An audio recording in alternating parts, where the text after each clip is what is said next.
બનાસકાંઠાના ડીસાના રામસણ ગોળિયા ખાતે શાળામાં 33 વર્ષથી ફરજ બજાવતા પંજી વાઘેલા વય નિવૃત્ત થતા વિદાય સમારંભ યોજાયો।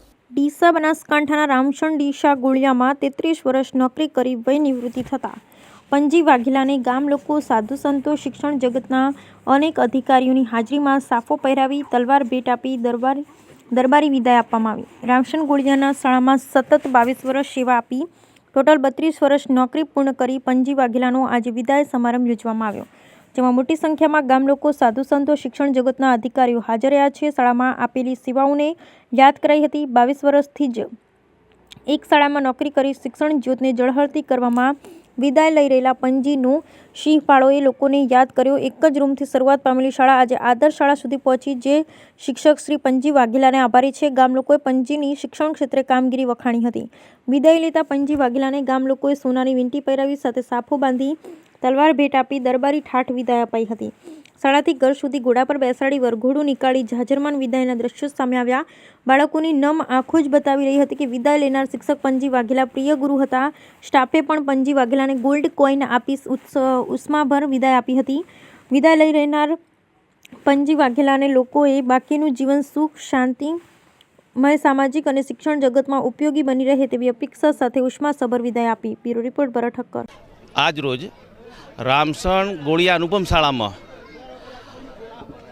મુખ્ય શિક્ષક તરીકે ફરજ બજાવેલ અને 26 વર્ષ સુધી આ શાળામાં સતત નોકરી કરેલ એવા ગામના વતની, ગામના શિક્ષક અને ગામમાંથી ગામનો અને શાળાનો અને બાળકોનો પૂરો વિકાસ થાય એ બાબતમાં પૂરતું ધ્યાન રાખી 26 વર્ષ સુધી સતત ગામના સ્ટાફના સહયોગથી આ શાળાને એક અનુપમ શાળા બનાવવા માટેનો જે કાર્ય કરેલ છે એવા અમારા આદરણીય પંજીભાઈ જુડજી વાઘેલા સાહેબ રામસણના એ આજે નિવૃત્તિ લઈ રહ્યા છે।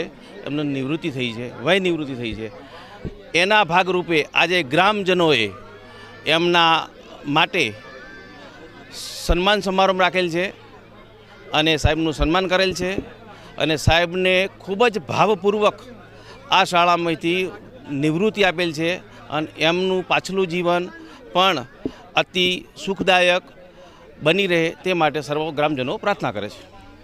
ના કારણે નિવૃત્ત થયેલા વાઘેલા પનેસિંહ જુડસિંહ રામસણ, જેમણે રામસણ ગોળિયા શાળામાંથી આજે વિદાય લીધેલ છે, એમની સેવા ગામને હર હંમેશા યાદ રહેશે અને જે પંજી સાહેબની મહેનતથી આ ગોળિયા શાળામાં જે પ્રગતિ થઈ છે, જે શાળા જંજરીત હાલતમાં ઊભી હતી એ શાળાને આજે જિલ્લા કક્ષાએ લઈ જવામાં પ્રથમ નંબર આપવામાં મહત્ત્વનો ફાળો હોય તો એ વાઘેલા પંજી સાહેબનો જ છે।